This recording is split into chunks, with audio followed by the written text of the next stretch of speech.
Ustaz, saya baru tahu dan jelas tentang hukum riba. Astagfirullah. Ustaz, berarti saat ini saya lagi terlilit riba dengan hutang pinjaman dari bank. Dan pada saat ini juga saya dalam kesusahan dalam membayar hutang tersebut. Apa yang harus saya lakukan dalam situasi seperti ini setelah saya taubat dan tidak ingin terlibat dalam hal ini lagi? Apa ada amalan yang harus saya lakukan? Pertama, muhasabah tentunya, karena kita sudah melakukan perbuatan salah, dan jalan yang terbaik adalah taubat nasuha kepada Allah Subhanahu wa taala. Berhentikan semua pintu-pintu riba mulai sekarang, dan yang sudah terjadi usahakan maksimalkan, lakukan apa yang bisa dimaksimalkan. Misal kita datang negosiasi, kalau ada dana yang bisa kita lakukan cash kita bayar, kalau nggak bisa bayar lanjutkan dengan KPR yang ada semampunya, gitu kan. Jadi semampunya dilakukan, tapi jangan buka pintu baru. Kalau Anda mengatakan lalu bagaimana, saya buntu ya, ini harus bertawakal kepada Allah SWT. Artinya memang kita meninggalkan yang haram dengan keyakinan Allah akan membantu sambil kita ikhtiar. Insya Allah akan ada jalan keluar, dan nikmatin proses tadi yang saya bilang itu, gitu kan? Kalau masalah bagaimana jalan keluarnya pada saat terlilit utang, ya saya bilang negosiasi sama pemilik piutang, bicarakan baik-baik, lalu sampaikan niat baiknya seperti apa, dan kita ya jalani itu ya. Properti nilainya akan naik terus, sehingga jika seseorang menabung untuk rencana membeli rumah akan kesulitan terbeli karena harga rumah tersebut terus naik. Maka kebanyakan orang awam mengambil jalan pintas KPR ke bank dengan alasan logika pertama, daripada uangnya buat ngontrak lebih baik buat nyicil rumah, nanti rumahnya juga jadi milik sendiri. Kalau beli langsung ratusan juta tidak mungkin ada uang, kan lebih baik ngangsur, lebih ringan. Suka duka ngontrakan kayak kucing boyongan, pindah sini pindah sana, kadang diusir, rumah bocor dan lain-lain. Bagaimana menyikapi pemikiran masyarakat awam seperti ini? Sudah saya bahasakan tadi sebenarnya teman-teman sekalian. Jadi ini cuman alasan-alasan yang ditarik untuk membenarkan perilaku itu. Pertanyaannya, sampai kapan Anda mau lakukan perbuatan ini? Dan kenapa, apanya yang aib? Kalau kita ngontrak, kalau dikatakan rumah kontrakan bisa bocor, memang rumah baru nggak bisa bocor? Bisa semuanya, itu cuma alasan saja. Jangan terbawa dengan arus gengsi ini. Ini gengsinya nih yang jadi masalah. Wahai muslimin, sadarlah ya. Saya mau tanya, tante saya sudah tercebur dalam riba, dia pinjam 800 juta, sekarang sudah menjadi 1,7 M. Pada saat pinjam, ia tahu kalau itu riba. Sekarang bagaimana tante saya mencuci uang, sedangkan uangnya sudah tercampur? Syukran Ustaz. Ini kesian Ustaz ya, karena kadang-kadang pesawat itu seperti kalau pilot, udah patah sayapnya kiri kanan, ya, ini selamatin.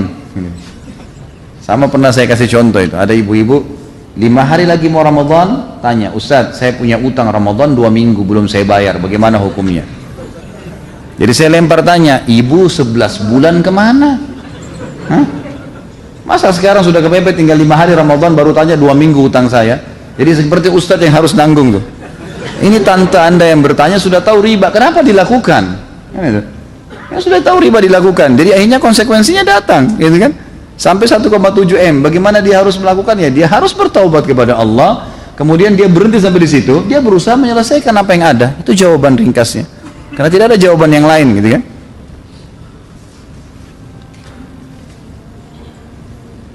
Tahun lalu saya bangun rumah, sebelumnya saya taruh di deposit, waktu itu belum tahu hukum riba. Bunga dari bank tersebut 42 juta, ada sebagian sudah saya berikan kepada orang yang perlu. Pertanyaan saya, sisanya selain untuk kepentingan umum jembatan, maksudnya mungkin bunga bank kali ya? Iya.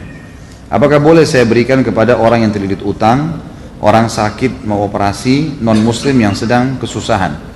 Jadi lebih bunga bank itu difatwakan oleh para ulama dibolehkan, bank konvensional ya, dibolehkan untuk dikeluarkan untuk kegiatan sosial, perbaikan jalan, kemudian sumur, paving block, got, selokan, jembatan, itu semua fatwa ulama dibolehkan.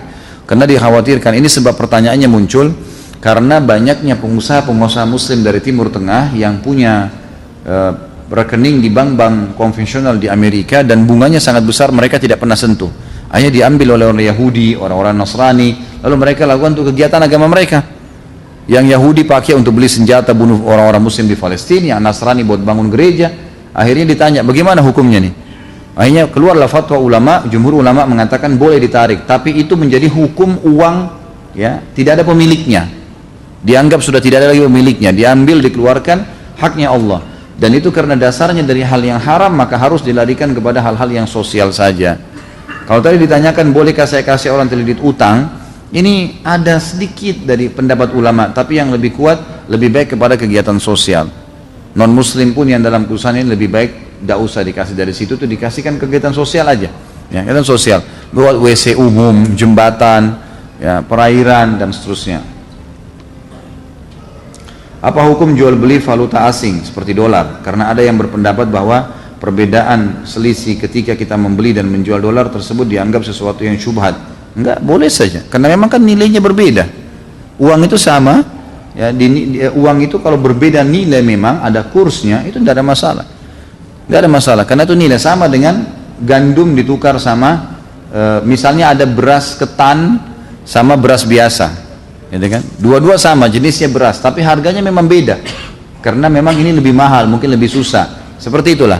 Jadi kalau kita gandum misalnya harganya 20.000 per kilo, beras biasa 10.000, untuk ditukar supaya tidak riba harus 2 kilo beras biasa diganti dengan sekilo beras ketan misalnya, karena nilainya harus sama dengan kurs uang di sini.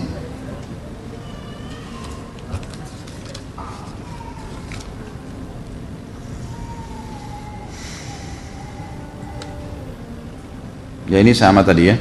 Apa hukum bunga tabungan, bunga giro, deposit dan bunga sejenisnya boleh digunakan untuk kegiatan sosial, misal membangun jalan, jembatan ataupun membangun masjid? Masjid nggak boleh, membangun masjid nggak boleh. Kegiatan sosial, masjid nggak boleh sama sekali. Masjid tidak boleh masuk uang haram, tidak boleh sama sekali. Bahkan pendapat yang lebih kuat, zakat mal aja nggak boleh pakai bangun masjid. Karena makna fisabilillah memang jihad. Ada pendapat kecil ulama mengatakan salah satu dari 8 penerima zakat adalah ada kata-kata fisabilillah. Ini bukan cuma jihad tapi masuk sebuah kegiatan termasuk bangun masjid. Tapi ini pendapat yang marjuh, bukan dinomorsatukan oleh para ulama. Yang didahulukan adalah fisabilillah di jalan Allah. Kalau uang zakat saja yang memang kemungkinan besar dia adalah uang yang suci, tidak boleh bangun masjid, apalagi bunga bank yang tidak boleh, jelas. Jadi ini hanya untuk kegiatan umum saja tadi ya. Ada seorang tukang servis elektronik, misalnya ada pelanggan mau benerin TV-nya yang rusak, terus di salah satu komponen di rangkaian TV itu ada yang rusak, diganti dengan komponen dengan harga 10.000, akhirnya bisa normal kembali, tapi dipatok biaya total 50.000 buat servisnya. Apa hukumnya dengan tukang servis itu? Apakah dia termasuk makan uang riba? Tentu saja kalau dia individu tidak ada masalah, tapi dia bilang dari awal, gitu kan? Ini 10.000 alatnya, 40.000 jasanya. Atau dia bilang ini alat sama jasa saya 50.000 rupiah. Setahu saya itu nggak ada masalah. Kalau individu, kalau lembaga tergantung apa kesepakatan dia dengan lembaga. Diikat akad apa saya? Misalnya lembaga mengatakan kamu boleh datang ke konsumen dan hanya boleh memberitahukan harga apa adanya. Ini ada listnya, servis perbaikan ini 25.000, 35.000 ada harganya. Dia nggak boleh naikin dari itu. Komponennya begini harganya, begitu saja. Itu kalau instansi dia harus ikuti akadnya. Tapi kalau individu ini Allah alam masih boleh.